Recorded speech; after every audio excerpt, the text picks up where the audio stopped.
Okay, Wally Ballou is standing by in Napoleon, Ohio, with a report. Come in, please, Wally Ballou. Lee Ballou here in Napoleon, Ohio, at the Great Lakes Paperclip Company. I have been conducting a survey of industrialists who are trying to contribute to the economic health of our nation, and I've come here to speak to the president of the firm, Mr. Hudley Pierce. Thank you for the warm welcome you gave me, Hudley. Well, thank you. We're always pleased to have visitors here at the plant.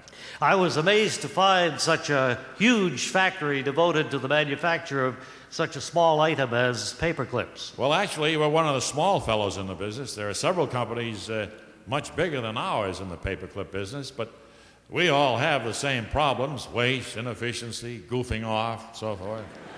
Certainly, but you've been doing your best to fight that sort of thing. I was impressed in that one building I saw. I know you have others, but in that one, there was no machinery whatsoever. No, we don't have any machinery. You see, we buy our wire in long strips, and then our workers cut them in shorter strips, and then bend them by hand into paper clips.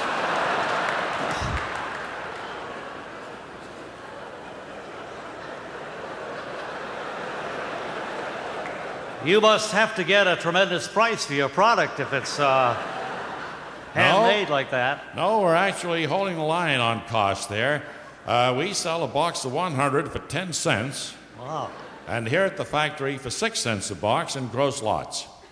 How many boxes can you turn out in, say, a week's time? Well, with all 3 shifts going, we could make, I don't know, 12 boxes. 200 boxes, maybe. And we can clear about $12. I mean, you can run a big operation like I've seen here and only take in $12 a week? Well, we have a low wage structure. You see, here again, we hold the line on costs. Our average worker makes about 14 cents a week. That is ridiculous. How could anybody possibly live on 14 cents a week? We don't pry into the personal lives of our employees, Wally. But as I understand it, our people live in caves on the edge of town, and they forage for food. Well, I noticed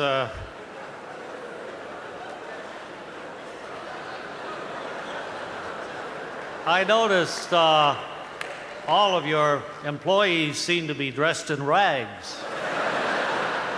They had little strips of cloth tied around their feet. Well, you can't wear shoes when you make 14 cents a week. I guess that's obvious to everybody. I guess so. That would probably account for a lot of the grumbling I heard while I was over there. I'm sure it would, yes. Yes, it would. Still can't understand how anybody can work on a salary like you've described. Well, there are a few loopholes in our union contract. For instance, there's no mention of wages at all. But there is a provision that makes the worker liable for prosecution and imprisonment if he tries to quit. I imagine the union will have that changed the first chance it gets, huh? Well, no, we have what's called a 99-year sweetheart contract.